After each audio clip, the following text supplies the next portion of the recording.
শুরুতে সংবাদ শিরোনাম। যশোরের 4টি স্বর্ণের বারসহ পাচারকারী আটক। এবার বিস্তারিত।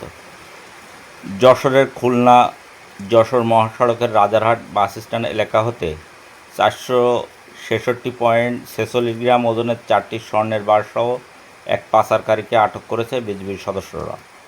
মঙ্গলবার সকালে যশোর ব্যাটালিয়ন এর একটি টহল দল গোপন সংবাদের ভিত্তিতে যশোরের কোতোয়ালি থানাধীন খুলনা যশোর মহাসড়কের রাজারহাট বাসস্ট্যান্ড এলাকায় পাকা রাস্তার উপর হতে একজন আসামিসহ 466.46 গ্রাম ওজনের 4টি স্বর্ণের বার এবং একটি মোবাইলসহ তাকে আটক করা হয়। আটককৃত ব্যক্তির পরিহিত প্যান্টের পকেটে বিশেষভাবে লুকায়িত অবস্থায় উক্ত স্বর্ণের বারগুলো পাওয়া যায়।